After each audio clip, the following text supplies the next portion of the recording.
Ladies and gentlemen, welcome to a Thirsty Thursday edition of The Sweat. I am Emerson Latzia. That is the voice that is inside your head right now. And Game 5, Eastern Conference Final. So the focus of this series tonight has shifted from a Heat sweep to a possible Celtics revival. Chances of that actually happening, not great, Bob. Look at these stats on your screen. So by now, you know 150 times the NBA team has fallen behind 3-0 in the playoffs. And to date, they're 0-150. But now Boston down 3-1, a deficit that's been overcome 13 times in NBA history. So let's say they win tonight. Odds are still stacked against them. But 55 times the team has battled back to win a series after being down 3-2. And now Gabe Vincent is out for the Heat tonight. Big loss for them. Miami 18-5 with Gabe Vincent as a playoff starter. Let's bring in our NBA panel. Right meow. DK's Julian Edlow, DK Nation's Chinmay Vaidya. We got RotoWire's Nick Whalen hanging out with us. Jules, just real quick reaction here. The impact of no Gabe Vincent for Miami tonight. I mean, bigger than any other game where you just say, hey, Gabe Vincent's out and kind of keep it moving. Vincent's shooting over 50% in the series. He's knocking down half his threes. He's had some monster games, including a game high 29 points in one of these games. So he's been a big deal. And when you have the trickle down effect of no Hero, no Oladipo, like, again, Kyle Lowry's a vet. He could come in, have a big game, close out this series. But the more shooting you take off the floor for Miami, eventually maybe these two teams will regress back to the teams we saw all season. And if you take a shot maker off the floor for Miami, that's one less guy that can keep this team as hot as it's been on this postseason run. So it just keeps opening the door a little bit more and a little bit more for this Boston team. All right, Nick Whalen, now let's see how you're going to navigate your DFS lineup tonight. Who will your showdown captain be? I'm actually fine going with Jason Tatum tonight. I know you have to pay up, but you could still build the lineup, at least that I like, with Jason Tatum at the captain. You could get Jimmy Butler in there. You could get some of the role guys that I like. So I'm okay paying up. The other pivots for me, if it's not Jimmy Butler, of course, would be Bam Adebayo or Jaylen Brown. But both of those guys have been really shaky. Brown's had a bad series, kind of a down playoffs overall. Adebayo, when he's on, he's had some huge double-doubles in these playoffs, but now 2 straight games where he kind of no-showed, especially in Game 4. I mean, he only has like 39 combined DraftKings points over his last 2 games. Meanwhile, Jaylen Brown's like 7 of 37 on jump shots in this series. He's 5 of 19 in catch-and-shoot situations. I don't know how much that hand and wrist is still bothering him. So both of those guys, to me, not quite secure enough. I'm happy to go with Jason Tatum. Chinmay, who are you paying 1.5 times the salary for, but receiving 1.5 times the points in return? I'd be comfortable with Jason Tatum or Jimmy Butler paying up. They've been the most consistent players in the series, as Nick has mentioned. But Bam Adebayo is a nice option if you want to save some cash. And I think that Game 3 result you can kind of throw out of the water because the Heat were up by so many that they rested Butler and Adebayo for most of that game. And Bam didn't have a lot of touches in Game 4. And I think the Heat understand that to win this series, he's going to have to get going. And to win games, he's going to have to be that clear-cut number 2 option in this offense. So I expect him to get more run in this game, get more paint touches in this game, even early on. I think Adebayo has more of an impact. So I like Bam if you want to save some cash, but otherwise it's Tatum or Butler for me. Jules, who are you most comfortable paying up for tonight? Yeah, this is going to be a superstar game. It's Tatum or Butler. I won't argue with you on either. I think Tatum knows that he has to play like he played in the second half of Game 4 in Miami in this game to keep his team alive. I think on the other side, you start losing guys like Gabe Vincent, and then more and more pressure goes on Jimmy Butler to kind of take over the game. So both of those guys I expect to do their parts, and I'm with Nick. Like, I don't have as much interest in a Jaylen Brown. I don't have as much interest in a Bam Adebayo. So if we're not going to stack the rest of the stars in there, you can easily captain one of the 2 studs, fit the other one in your lineup, and then we have plenty of value, actually, I think, in this game. Okay, so take me to the value department then right now. You said there's plenty of value, Jules. Give me your top value play. Yeah, I mean, when you get Gabe Vincent off the floor, now that opens up Kyle Lowry. It could open up some more Caleb Martin. So those are the 2 guys on the Miami side. And then on the Boston side, you got the news on Malcolm Brogdon. I mean, it kind of looked like it the way he's been playing with that sleeve on, that something was wrong. And now we know he has a partial tear in his shooting elbow, forearm area. So I expect less of him And I already expected more of Grant Williams. So Grant Williams is going to be my guy here, but the Gabe Vincent news does open things on the Miami side. Grant Williams has had a really inconsistent role all postseason and got a DNP in game 1 of this series. But since then, he's consistently been on the floor, 26 or more minutes in each game. He's averaging almost 12 points per game. He's blocking shots. He's getting rebounds. And I think that he made a major impact on the last couple games. So I think we're going to see more of him. And I think we're going to see him even eat up some of those Malcolm Brogdon minutes and potentially get 30 plus in this game. All right, Chinmay, do you look to the Miami side for value now with Gabe Vincent out? Yeah, I think Caleb Martin is the play for me. Last time I checked, he was around 6,500.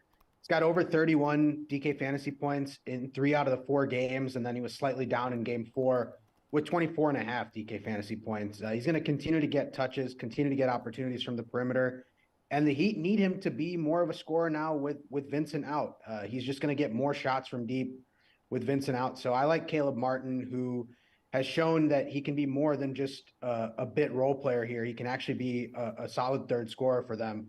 And that's been big with Hero out. So I like Caleb Martin to keep this hot play going. All right, Nick, which team are you targeting for a value play tonight?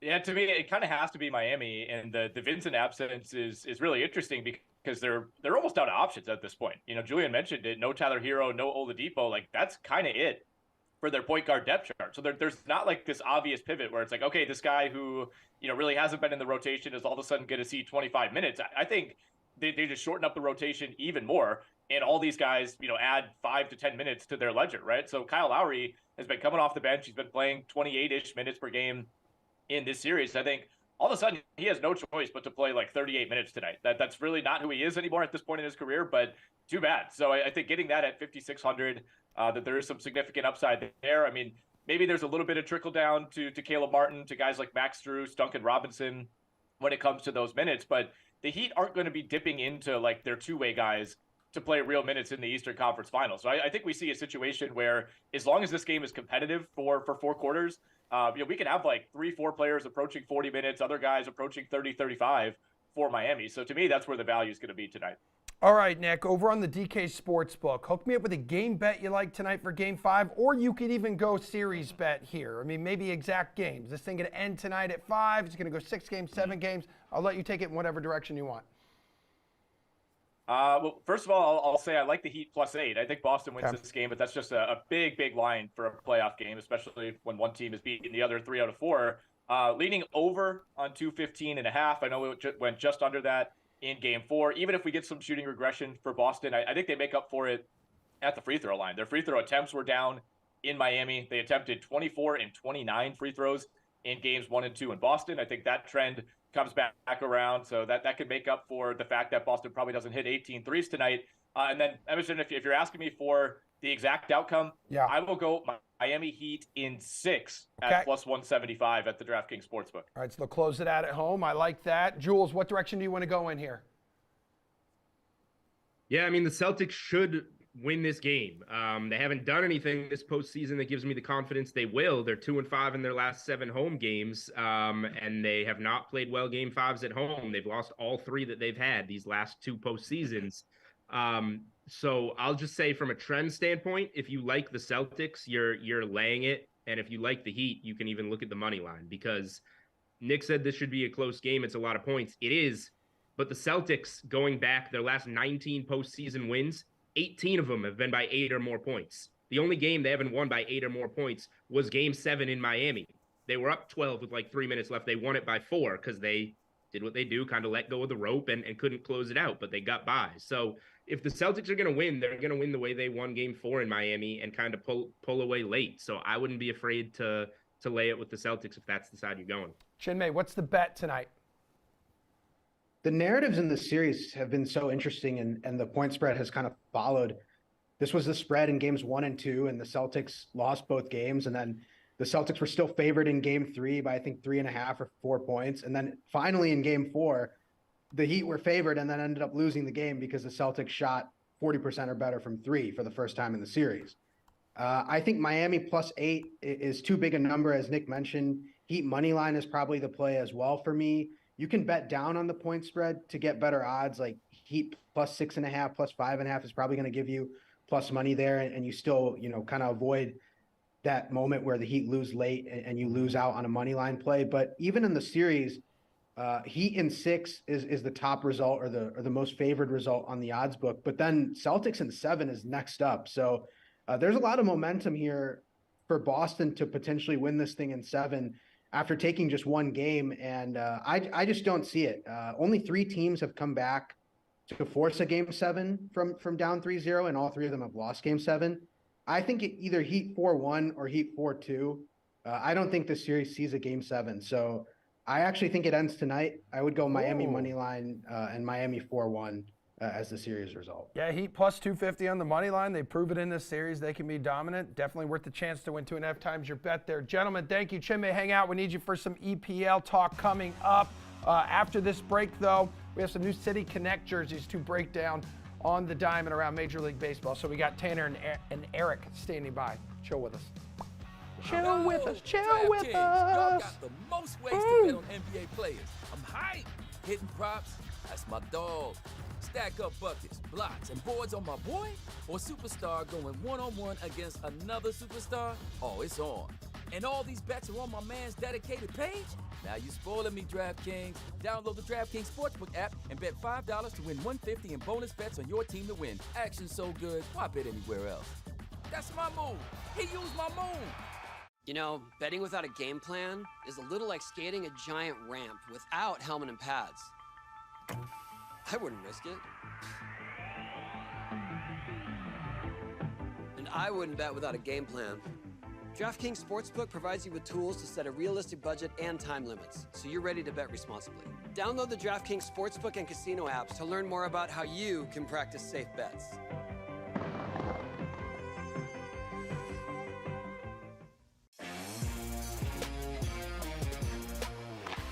This season, DraftKings Sportsbook is your place to bet on the greatest sport on ice. There's so many ways to get closer to the game. And with this latest offer, you can win big. Now that is deserving of some victory stick taps. Download the DraftKings Sportsbook app, sign up with the promo code, and take advantage of this great offer. And get in on the action with an official sports betting partner of the NHL.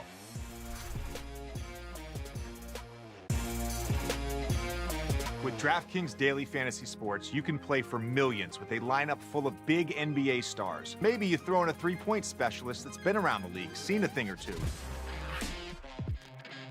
You know, if you want.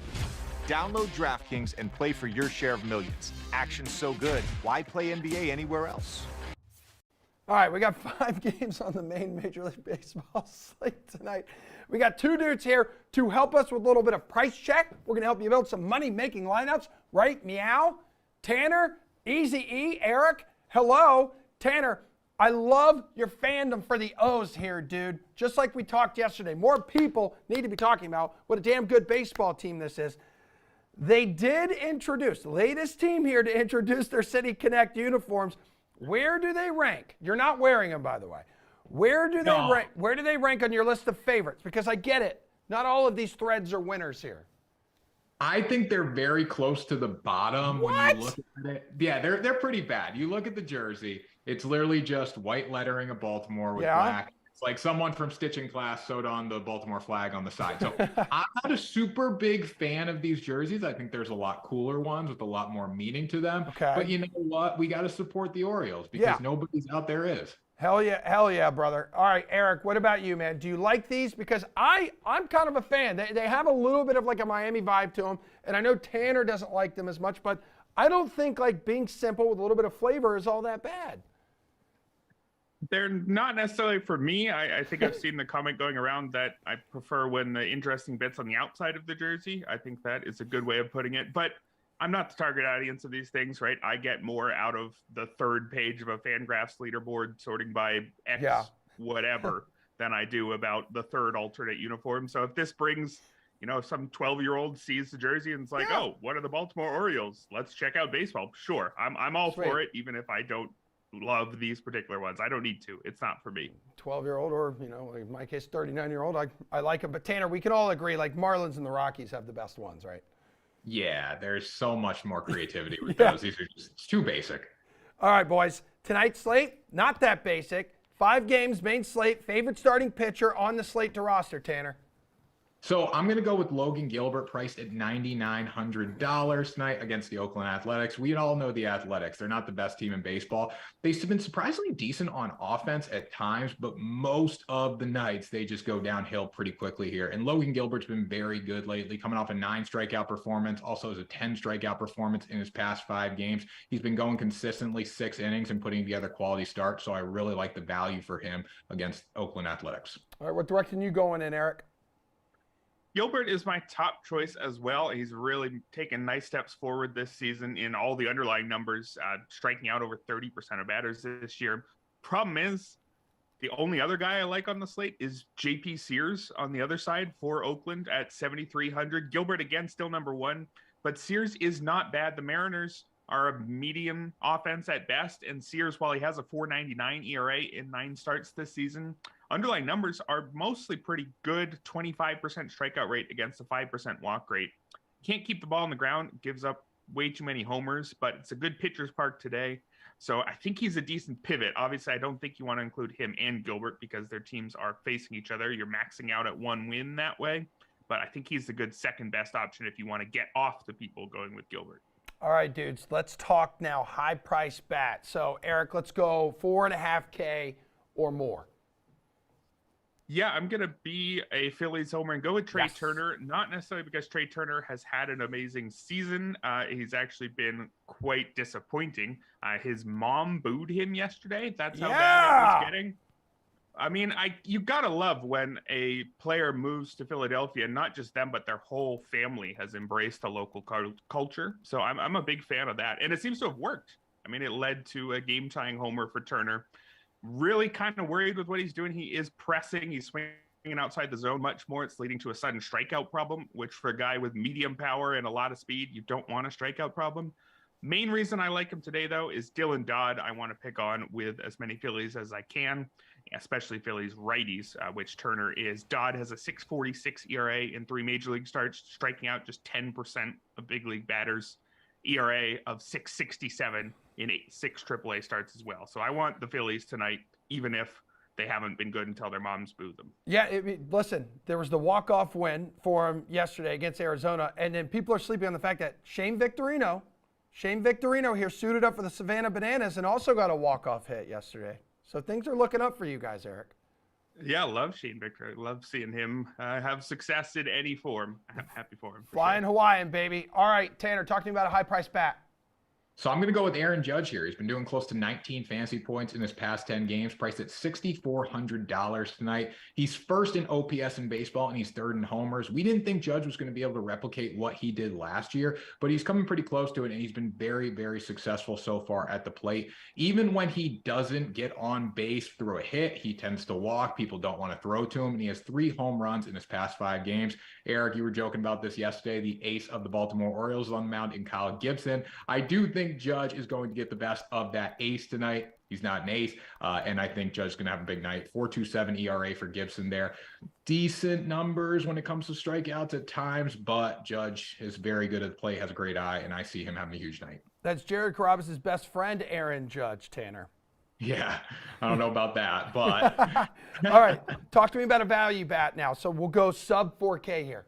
Tanner. So I really like Owen Miller tonight at $2,700 for the Milwaukee Brewers. You look what Miller has done this season, quietly making noise. 346 batting average, 4 home runs, 11 RBIs, and a 915 OPS. Been solid 2 power-wise in his past 5 games, got 3 homers over that stretch. When you look at the Giants tonight, they're going to start with Scott Alexander. Obviously, he's a bullpen arm, so it's going to be a bullpen game for them. I think there's a lot of good matchups here within the bullpen for Miller, and that's why I'm going to take him. Eric, who sits atop your value play rankings tonight? I'm liking Lamont Wade Jr., just 3,000 tonight. Having an excellent season for a role player that he is. Hitting .265 with a .425 on-base percentage because he's walking over 19% of the time. More walks than strikeouts. Always love that. And it's not as if he's just an on-base guy, though he is the leadoff guy. He's got power as well. Barrel rate in the double digits, and his expected stats are right in line with his performance. Main reason, though, I like him, though, is this is Lamont Wade, not Tyler Wade, just so you know there. platoon advantage versus Julio Teheran tonight. Looks like he's going to suit up for Milwaukee. The teams that Julio Teheran pitched for last season were the Staten Island Ferry Hawks, the Toros de Tijuana, and the Sultanes de Monterrey. So it's been a bit since he's faced big league caliber opposition, and it's been longer than that since he was an intimidating big league pitcher. So I like as many of the Giants as I can tonight, but particularly Lamont Wade Jr. at the top. Eric, bring us home with your biggest fade on the slate. Like some dude you're just going to absolutely steer clear of, and you recommend people watching right now to do the same. It hurts to do this because I'm the biggest Christopher Morel fan out there. I have him on over half of my season-long fantasy teams, and I've really been loving everything that's brought me this past 2 weeks. But I don't think I buy into Christopher Morel as one of the best players in the league going forward. I don't know if I buy into him as worth 5,100, especially against Carlos Carrasco, who's not that scary, but there's some really pick-onable pitchers on this slate, and he's not necessarily at the bottom of the list. I mean, Morel, his numbers are ridiculous. 9 homers in 13 games. He's slugging .925. It's just stupid, but he also has a 37.5% strikeout rate. I'm going to want to see where this settles down before really understanding what's going on with his ridiculous start. And I think it's going to settle in as about a $4,000 player, not a $5,100 player. I just want you to know Nick Fryer is standing by for an upcoming baseball bet segment. And he's in the studio right now, and he disagrees with your fade. Good. He says you're absolutely insane. I hope Morel keeps homering every day. Will help all my other fantasy teams, but I'm not sure if I really am going to buy into that. Tanner, who's a no-no for you tonight, either because of like recent performance or price point? Yeah, I would fade Aaron Nola at the price point, $9,500. Yeah. Does have 16 fantasy points average in his past 10 games. Where you look at the matchup tonight going against the Braves, they're a very good home run hitting team, and they don't strike out a lot. Nola's been inconsistent with the strikeout numbers. He's given up a home run in each of his past 5 starts, and just a lot of ups and downs along the way. So this is not anyone I want to touch against the Atlanta Braves tonight. All right, you two are great. You two are fantastic, but so are Chinmay and AJ, and they are standing by to hook us up with some Premier League best bets. Final week of the season coming up next.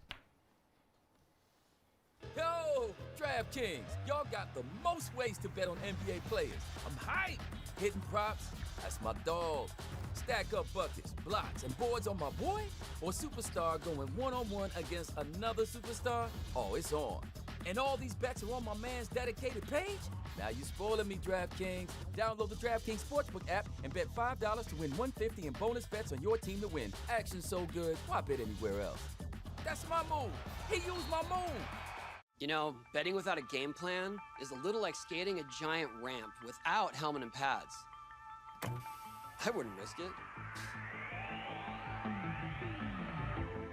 And I wouldn't bet without a game plan. DraftKings Sportsbook provides you with tools to set a realistic budget and time limits, so you're ready to bet responsibly. Download the DraftKings Sportsbook and casino apps to learn more about how you can practice safe bets.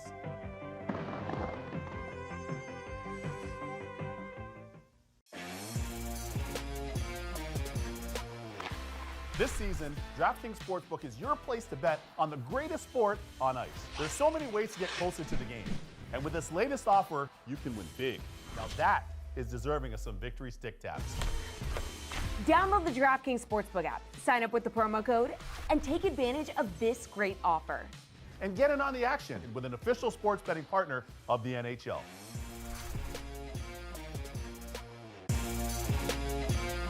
With DraftKings Daily Fantasy Sports, you can play for millions with a lineup full of big NBA stars. Maybe you throw in a three-point specialist that's been around the league, seen a thing or two. You know, if you want.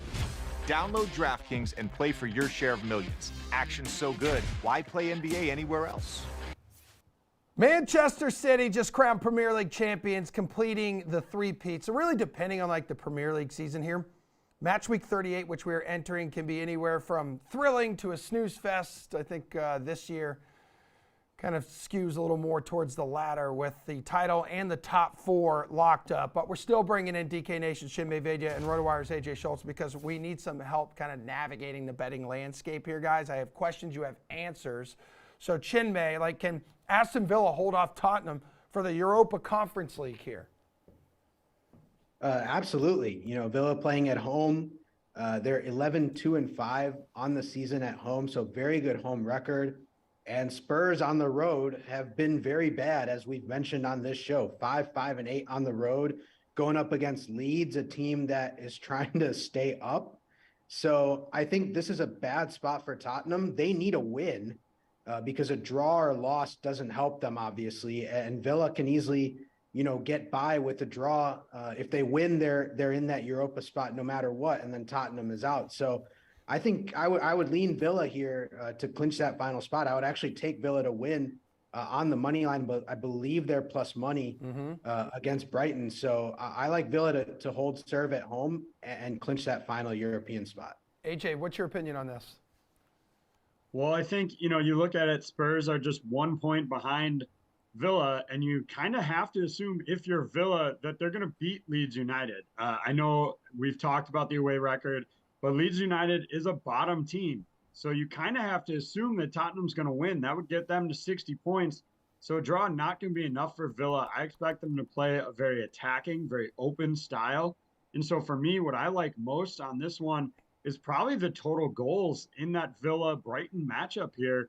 You can get the over 3.5 goals at plus 135. I think that's pretty good value for a game that could have a lot of open play to it, some back and forth as Villa really try and go, especially if Tottenham were to get one early. These games are played at the same time, so there's no competitive advantage. But at some point, they're going to know what that score line is in the other game. And I do still like Tottenham plus 135 on the money line. Again, they need a win to get through. A draw is not going to cut it for them. Although technically, I think it could if Villa lost, but we won't get into all those scenarios. But I think Tottenham has to win, and so they'll be pushing as well. And though it is on the road, I like them plus 135. Well, I'm glad you brought up Leeds because one of three teams fighting it out to not be the two other teams relegated alongside Southampton. So which two will it be, AJ? There's Leicester City as well, and then your Everton squad. The hell is going on with you, AJ? Oh, it's brutal. It's brutal right now. It's going to be a tough Sunday, that's for sure. And look, I can't answer this question anyway other than to simply believe that Leicester and Leeds are the two teams going down out of sheer force of will on this one. I would argue Everton probably have the easiest matchup of the three teams. All three are at home, so there's no traveling for any of them. I think Leeds, you have to consider they're probably a lock to go down. They've got the biggest hill to climb. Even if they do beat Tottenham, their fate is not their own here. Everton should be able to score some goals against Bournemouth, who have given up the second most goals of any team this season. But they did lose 3-0 to Bournemouth last time out, while Leicester City actually got the road win against West Ham at 2-1. I think Everton's going to be fine. They control their own fate. Winning, they're in. Yes. There's no scenario there, but I got to believe. All right. I mean, like AJ just nailed it there, Chime. Everton, it's very simple. Win and end no matter what happens in the Leicester and Leeds games. Yeah, and Everton have the easiest path, right? They win and there's no other scenarios where they could be overtaken. And even if they draw, then Leicester and Leeds would both have to win. And I believe there would be some goal differential scenarios that would come into play. Leeds is pretty much a lock to go down unless, they win and Everton were to lose. That would be the only way that Leeds would come up. The goal differential, I think, is a bit too much to overcome, especially against a Tottenham team that is fighting for Europe, for a European spot of their own. So I would say Everton would avoid relegation. But you know how these late, final match days go. All three teams are at home, so the home crowds will be, out in full force, hoping to stay up. It should come down to the wire, but Everton's the only team that's favored actually on these odds in each of these games. I think all the other teams are underdogs on the money line, so I would take Everton to stay up. Gentlemen, it's time to do that thing we like. It's time to deliver your final sweaty boot pick of the season. Chinmay leading the season series with 8 wins. AJ, you are one behind. That would be 7 wins. The loser will be relegated to a NASCAR analyst and will likely promote Julian Edlow or Steve Buchanan up to a Premier League analyst. What is your bet, your best bet this weekend, AJ? I'm going to look at the game parlays on the DK Sportsbook. I have faith in Tottenham that they are going to win this one. I like Tottenham to win and over 1.5 goals. Again, the game parlay option comes in at plus 165 value. I'm going to put it all on Spurs and hope they make it. All right, baby. Chinmay, what's your move?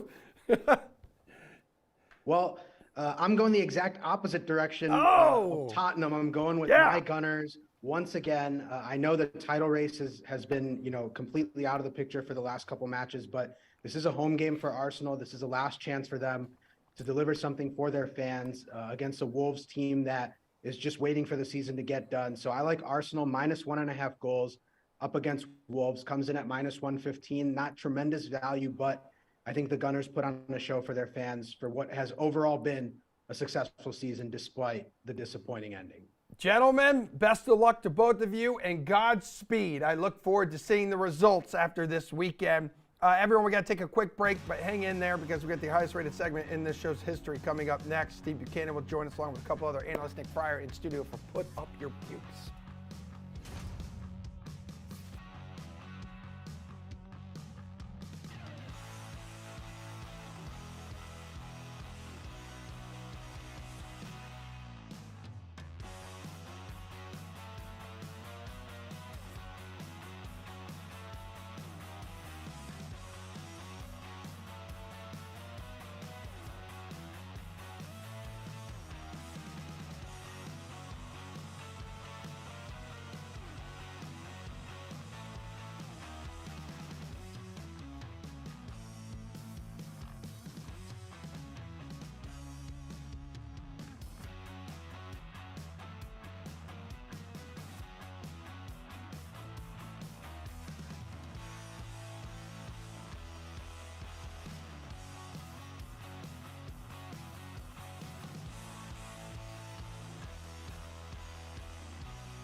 So we talked about it from a DFS perspective earlier in this show, the 5-game main slate tonight around Major League Baseball. So now we're going to do it from a sports betting perspective with the highest rated segment in this show's history, and that would be Put Up Your Pukes, starring Steve Buchanan, starring Gary and Thorne, and Mr. Nick Fryer here, kind enough to join us in studio following his 2-hour-long tux fitting yesterday.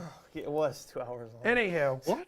Great, yeah. He went to get fitted for a tux for his wedding, and he left getting fitted for a suit. The guy convinced him to not wear a tux at his Way wedding. to spin the story. Didn't even that I run told it you by in his private. wife. He didn't even run it by his wife. You know how pissed his wife is right now that She's he's fine. now wearing a suit. Do not bring her into this. Okay. Instead, guys, I got fitted by a guy dressed like Lucky the Leprechaun. That All is right. why things went awry. Don't bring the fedora. Irish into this. Don't bring the Irish into this.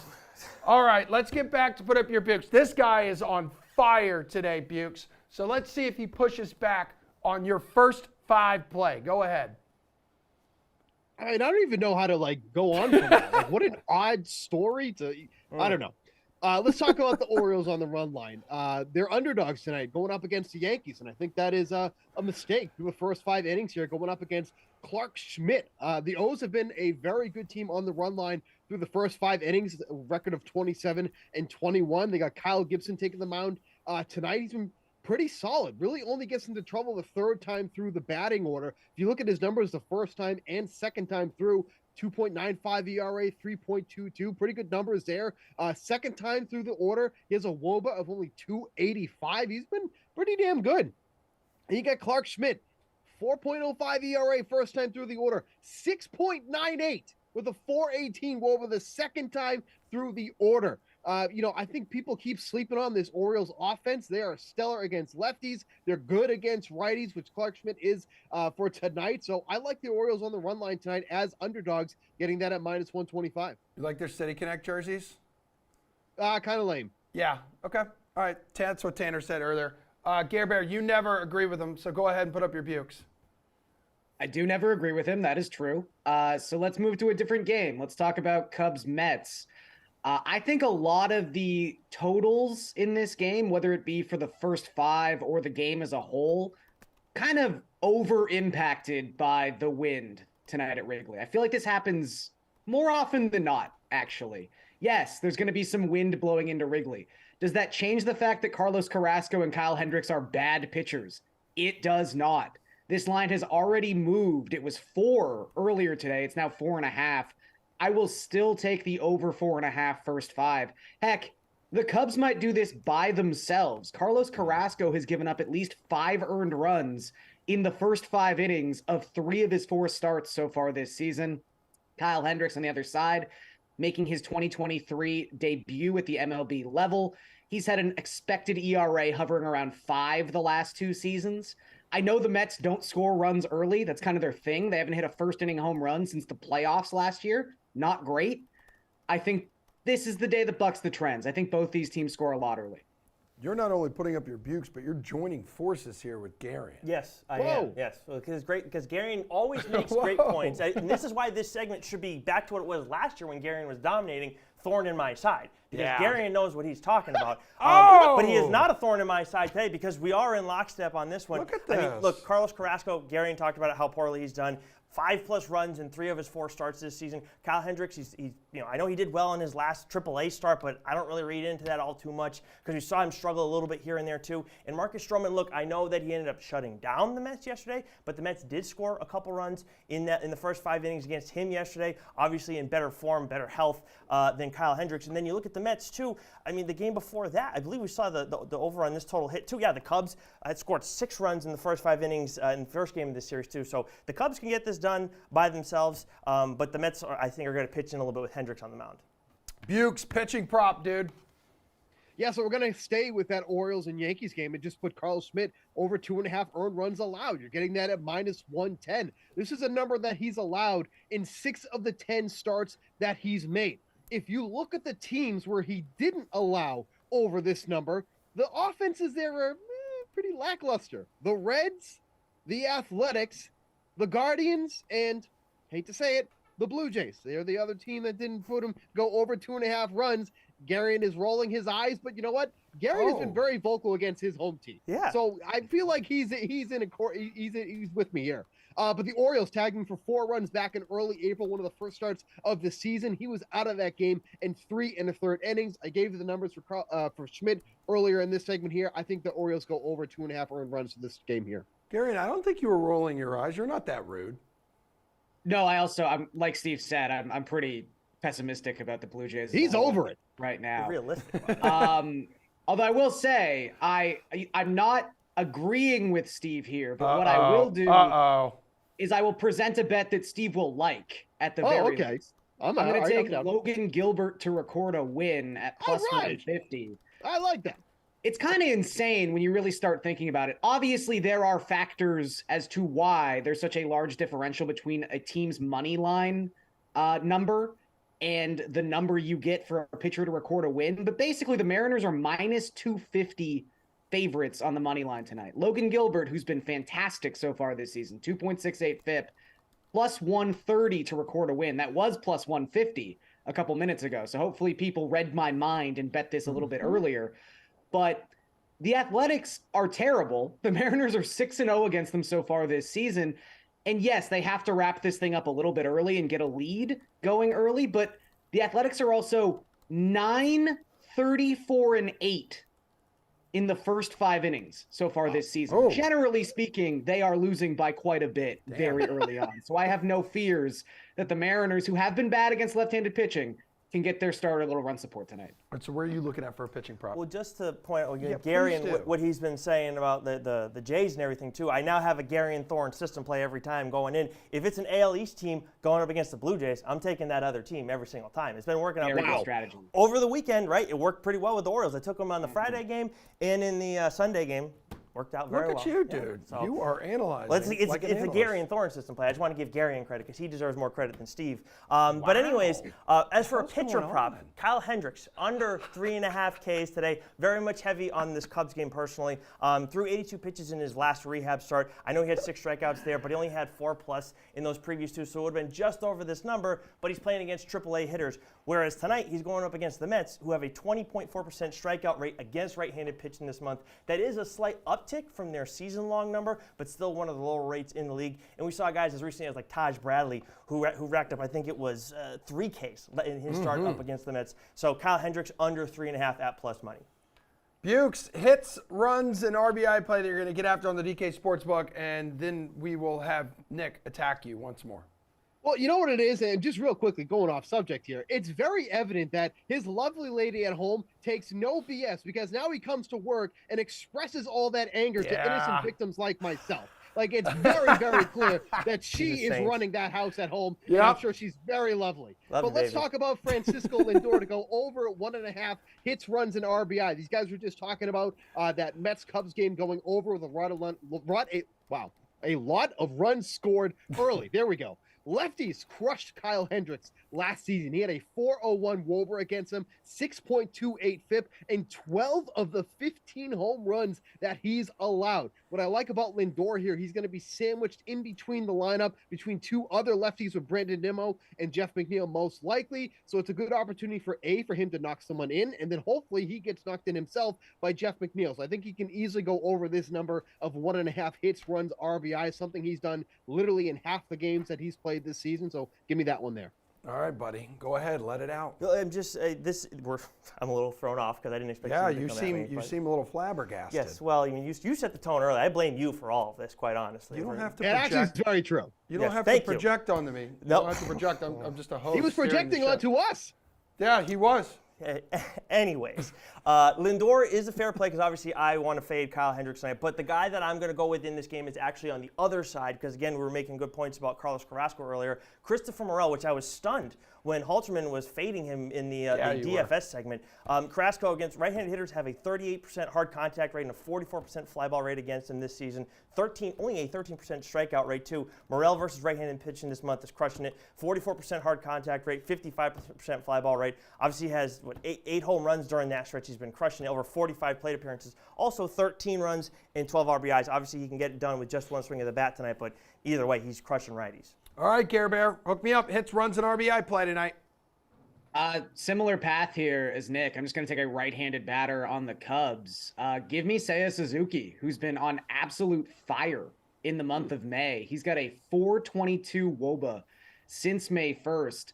Kind of lost in the shuffle a bit because someone like Christopher Morel is doing what he's doing right now, but Suzuki's been everything you could possibly want him to be.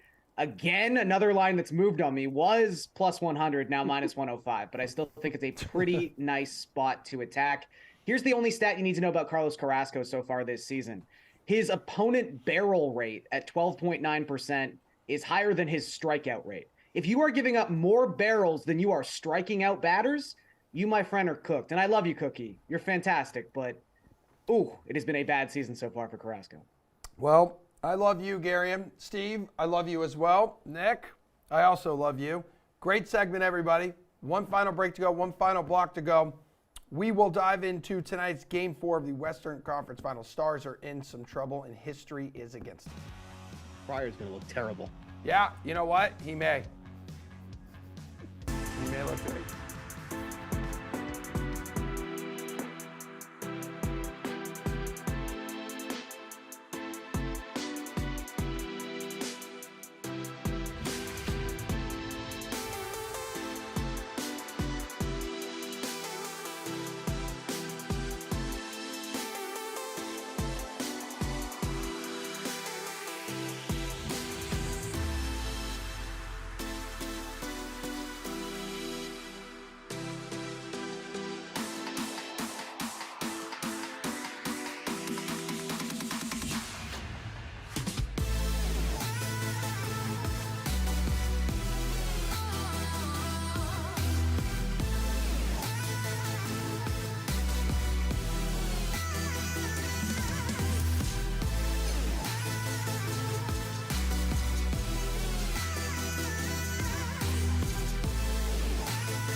NHL teams to overcome an 0-3 series deficit.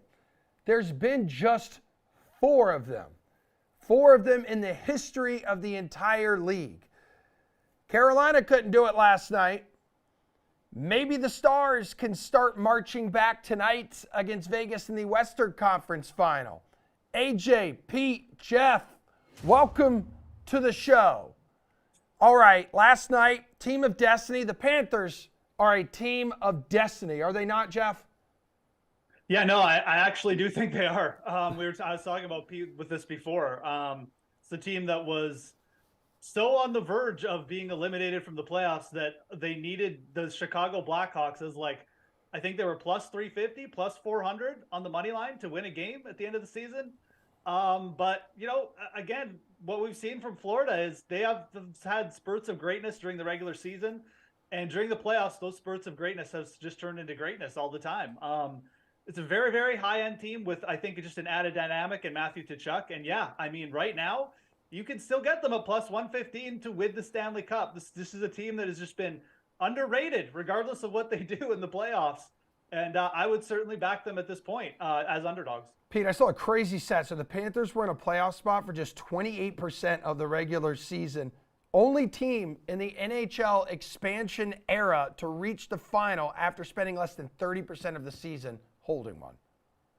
It's wild. I mean, when you look at last year, they won the President's Trophy, and then, of course, they made the big Matthew Tkachuk trade, and everyone was kind of gravitating towards how that improved and made Calgary deeper. I mean, really, it added the new dimension to the Panthers, where now, albeit they're getting out of this world goaltending from Sergei Bobrovsky and Conn Smythe candidacy in Bobrovsky for sure. He might be the favorite. Maybe he deserves to be. But you could say the same about Matthew Tkachuk and how he's taken their game to another level and helped them peak at the right time with his physical element to his game, in addition to scoring, a goal per game in the conference final, including 3 game-winning goals and 2 overtime goals. So the heroics for Tkachuk are ridiculous as well. And that's a good debate to be having right now. If we're backing Florida to win the Cup, you could really make a strong case for both of those players, Bob and Tkachuk.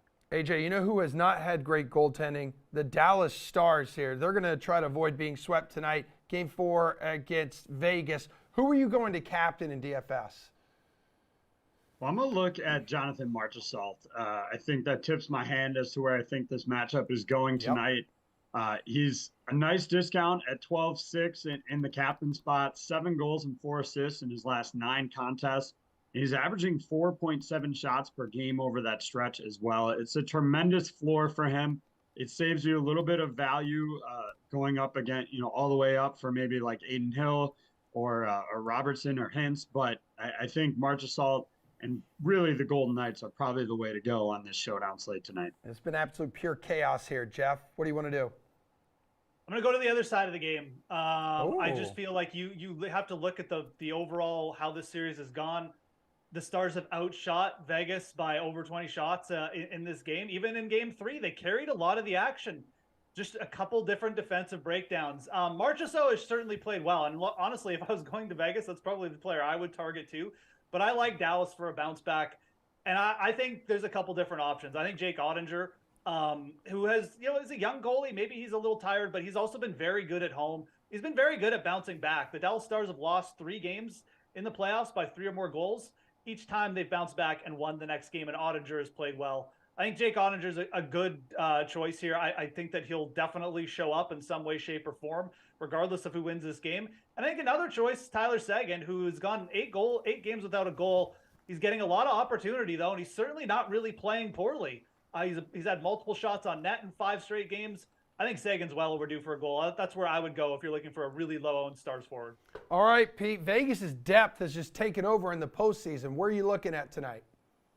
Right. So Vegas has been better than Dallas in this series, both on the power play and on the penalty kill. So that's kind of canceled out what was so strong about the Stars in previous rounds and over the course of the entire regular season. That said, even with Jamie Benn suspended for this game, I expect a big showing out of Dallas's top line. We saw game to game, right? Like in the Oilers series, Vegas was able to contain McDavid and Draisaitl at 5-on-5, but on the power play, they were very vulnerable. So I would expect guys like Hintz, Pavelski, and Robertson especially. I would probably go Robertson as my captain for this lineup just because he's kind of woken up in this series. Had a bad Game 3 like everybody else on Dallas did, but this team has been very resilient in bouncing back, and Robertson has a couple of goals already in this series. Exposure to Hintz, who's leading point getter in the league right now in the postseason. So I would go with Robertson as my captain. I expect Dallas to bounce back and stay alive here. All right, gentlemen, running tight on time, so I'm going to combine these last 2 questions. Give me your value play tonight and give me the team that is going to win this evening. Jeff. Yeah, I think Dallas is going to win this evening. I actually don't even hate taking them on the puck line. You get really, really good odds there. I think if Dallas wins, they could potentially just win big. And then for a value play, Nicholas Waugh on Vegas, 3,200, getting good exposure. Just solid time on ice and shots on goal. 3,200, I don't really think you can go wrong there. All right, hook me up, AJ. I'm on Vegas tonight. I think they're going to pull off the win and end this series quickly like we saw in the East. For value, I go Ivan Barbashev. He's been playing on that top line alongside Eichel, and Marchessault comes in at just 4,600 here. I would also maybe be interested in seeing if Phil Kessel slots in for Brett Howden, who's questionable tonight. If that happens, Kessel just 2K, and they would definitely stick him out on the power play. So watch those line combinations and see what happens there. Pete, bring us home. So I echo what AJ just said about Barbashev. I think the line of Barbashev, Marchessault, and Eichel might be the best top line in the whole league this postseason, and it's flying under the radar. Not enough people are talking about it. Also for value, keep an eye on Wyatt Johnston. The shot volume has been enormous. I know Ben's not playing. That's his trusted line mate. But look for the rookie who's come up in big spots at different points in the postseason to really show up big. He's got 14 shots over the first 3 games in the series, so he might be due for a goal. And again, like I said earlier, I'm picking Dallas to win this game and force, push the envelope a little bit and stay alive here. Music to Jeff's ears. Thank you, guys. I appreciate it. Should be a fun one tonight. It's going to be a fun show tomorrow. We'll see everyone back here 11 o'clock Eastern time for a Friday edition of The Sweat.